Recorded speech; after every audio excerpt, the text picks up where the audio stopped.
SU Siddiqui एक साहब हैं, 30 साल हंसाते रहे, अब भी जब आ जाते हैं बेतहाशा हंसाते हैं। तशरीफ लाते हैं SU सिद्दीकी, आप बिनाका के मेहमान हैं।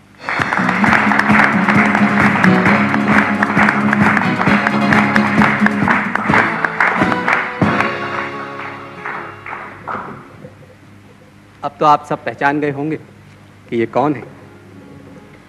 ये बड़ी इज्जत की बात है कि अशफाक साहब के पास आपने मुझे बड़ी बिठाया। मेहरबानी है, लेकिन हमें तो पता नहीं था कि आप सिद्दीकी हो गए। अब असल नाम से तो जाने, अब जाएंगे, बल्कि बहुत से लोगों को नहीं पता होगा कि लहरी साहब जो हैं असल में सिद्दीकी हैं। नाम है सफीरुल्लाह सिद्दीकी। हाँ, बहुत खूबसूरत नाम है, हम तो खैर जानते थे। अब तो हम फिल्मी नाम से पुकारेंगे आपको इस वक्त। जी अच्छा लहरी साहब, ये बताइए कि आप तो कराची के फनकार थे, जी। तो ये लाहौर की इंडस्ट्री में आपका जाना कैसे हुआ? रेलगाड़ी से? नहीं नहीं, आप समझे नहीं, मेरा मतलब था कि वहाँ गए किस तरह? वहाँ किसी ने बुलाया वहाँ? जी हाँ, मुख्तलिफ ऑफ़र आए। यहाँ एक दो पिक्चरें छोटी मोटी की थी जी।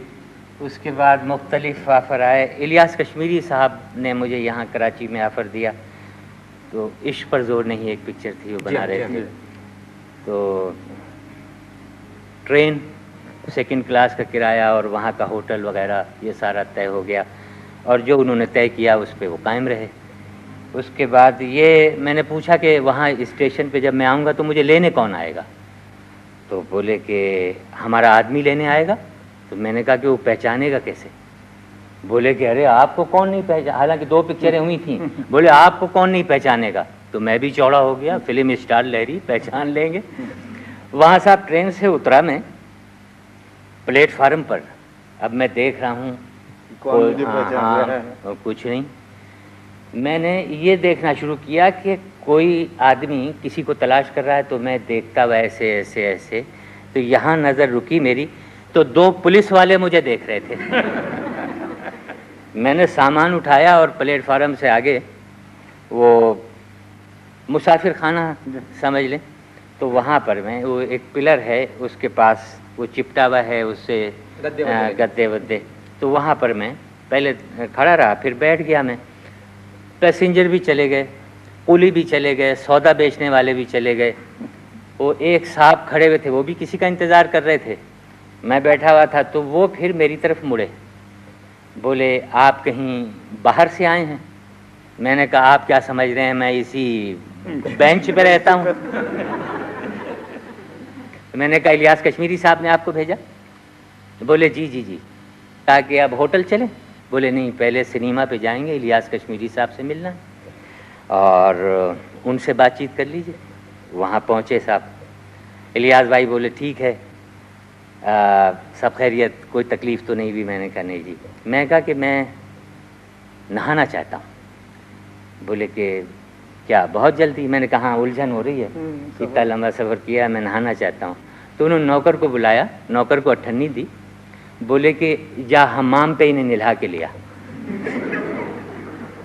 तो ऐसा लगा जैसे कि ये मुर्दा नहलाता है और मैं मुर्दा हूँ।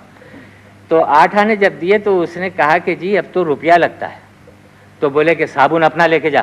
तो इस तरह साहब लाहौर पहुंचे। हाँ। अच्छा, ये आपने 25 साल वहाँ जी रहे, मतलब बाजी फिल्में तो हीरो और हीरोइन के बजाय आपकी वजह से मशहूर है।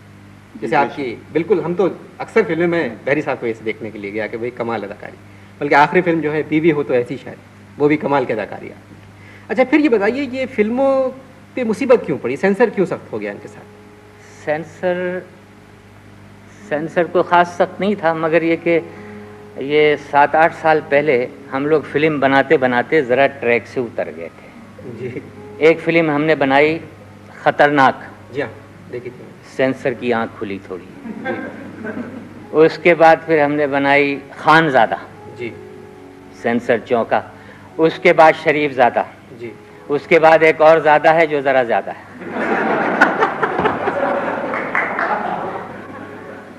तो वो फिर सेंसर भी ज़रा ज़्यादा हो गया जी, इस वजह से सख्ती हुई थी। जी, सख्ती होनी चाहिए थी। अच्छा, ये बताएं लहरी साहब मुझे कि आपकी तो हर एक से दोस्ती बड़ी जी, जान पहचान, जी।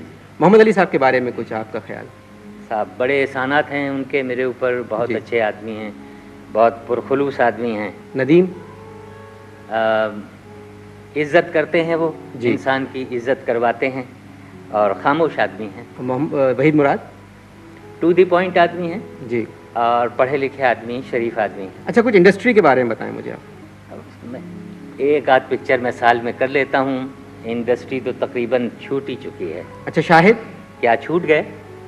नहीं, मैं शाहिद अदाकार जो है। अच्छा, मैं जी। मुजाहिद समझा। नहीं नहीं, शाहिद साहब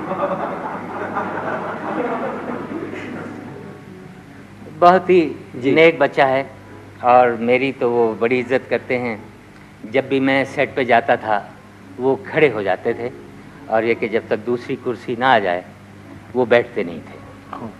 अशफाक साहब, एक गाना सुनते हैं। एक हमारे टेलीविज़न के आर्टिस्ट हैं, शुरू उन्होंने रेडियो पाकिस्तान से काम शुरू अपना करियर का आगाज़ किया, फिर स्टेज पे आए, फिर टेलीविज़न पे आए और अब फिल्मों में चले गए। जाने पहचाने अदाकार हैं, गज़ब की अदाकारी करते हैं, जावेद शेख।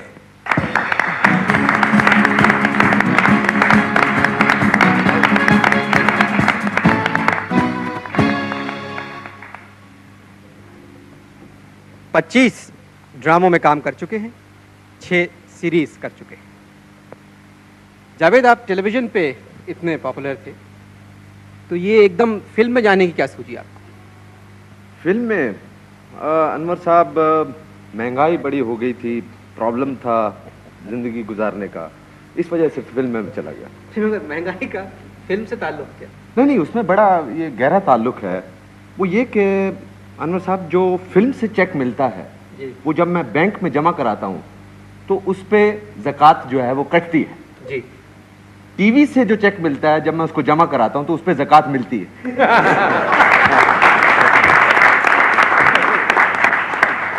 अच्छा जावेद, ये अनकही आपकी सीरीज़ की लास्ट, जी। तो इसमें आपको मालूम था कि आपकी शादी शहनाज शेख से होगी आखिर में? ये तो मुझे अब भी नहीं मालूम। नहीं, हाँ, क्या? अब तो खत्म हो गई सीरीज। अच्छा, जी। वो जी। जी, अच्छा। नहीं, उस पे तो बड़े झगड़े हुए। अच्छा, हाँ, तो बड़ी शर्तें लग गई थी उसके ऊपर कि भाई शकील के साथ शादी होगी या आपके साथ? नहीं, कुछ लोग थे वो जो शकील को पसंद करते थे, वो चाह रहे थे शकील से शादी हो। जो लोग मुझे पसंद करते थे वो कह रहे जावेद से शादी हो। तो वो खतूत और वगैरह। जो दोनों को पसंद नहीं करते थे जावेद, हैं? तो दोनों को पसंद नहीं। नहीं, तो वो कह रहे थे बैरों से शादी हो जाए। आपने देखी थी अशफाक साहब ये सीरीज अनकही? देखी, बहुत जावेद तो मेरे बहुत पेट आर्टिस्ट में से हैं, जो हमारे यंग अच्छा काम करने वाले, मैं बल्कि फ़ख्रिया कहा करता हूँ और बिल्कुल बसलामती होश व हवास कहता हूँ कि हमारे टेलीविज़न के जो अदाकार हैं, लड़के लड़कियाँ, ये इनको आप बड़े सेफली दुनिया के किसी भी एक्टर के मुकाबले में रख सकते हैं, बशर्ते कि आप शर्मिंदा ना हो और ये ना कहें कि देखिए अशफाक साहब कैसी बात कर गए, वही अल्लाह वलायत वालों के मुकाबले में तो नहीं रख सकते नहीं। टेलीविजन पुराने गानों की खूबसूरती अपनी जगह पे। जी, ये तो आपने नई तरह नौ निकाली है, बहुत खूबसूरत दोनों ही गाने जिन पुराने। कोशिश यही करेंगे कि इस प्रोग्राम में हम उन तमाम गानों को रिवाइव फिर से करें। बहुत जी। खूब, बहुत ही अच्छा। अच्छा लही साहब, पिछले दिनों आपकी आंख का ऑपरेशन हुआ था, जी जी तो इसके बारे में आपने मुझे कुछ बताया था। जी हाँ, वो आँख का ऑपरेशन हुआ, बहुत सी बातें हैं। बहरहाल हॉस्पिटल में मैं लेटा हुआ था बेड के ऊपर, ऑपरेशन हो चुका था, इधर पट्टी बंधी हुई थी और इस आँख से मुझे सही नहीं दिख रहा था। जी। तो मैं लेटा हुआ था तो कंबल मैंने हटाया, मैं जाना चाहता था कहीं, नीचे उतरा तो पलंग के नीचे मैं अपनी चप्पल ढूंढ रहा था, तो उधर से एक साहब आए पलंग के उस तरफ खड़े हुए, तो वो आके, उन्होंने भी ऑपरेशन कराना था आँख का, उन्हें भी कम दिखता था, तो वो आके मेरे कंबल से बातें करने लगे और खैरियत वैरियत पूछी। तो मैंने नीचे से गर्दन निकाली और अपनी चिन जो थी वो मसहरी की पट्टी पे रखी, तो मैंने उन्हें खैरियत बताई। बोले क्या बात है, बहुत दुबले हो गए हैं। हालांकि वो खुद बेचारे टेढ़े हो चुके थे, यानी मेरा जी चाह रहा था कि मैं इनका पुरसा दे दूं अभी। इतने कमज़ोर, खांसते थे तो जैसा ऐसे लगता था स्प्रिंग लगे हुए हैं। तो क्या बात है, बहुत दुबले हो गए। मैं कहा 10 ऐसे ही। बोले नहीं नहीं कोई वजह तो होगी। मैंने कहा नहीं जी कोई ख़ास वजह नहीं है। बोले फिर भी ये बहुत ही दुबले हो गए। मैं कहा आज बनियान नहीं पहना है।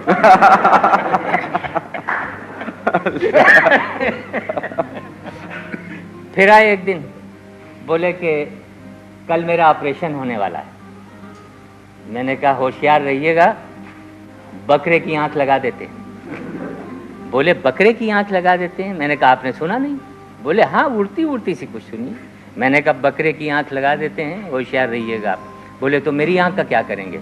मैंने कहा 10-20 हज़ार रुपए दे के लेके किसी के भी फिट कर देंगे। बोले तो मुझे कैसे पता चलेगा कि ये मेरे बकरे की आंख लग गई है? मैंने कहा भाईजान आपको थोड़ा इंतज़ार करना पड़ेगा। बकरीद से थोड़े दिन पहले अगर ये फड़फड़ाए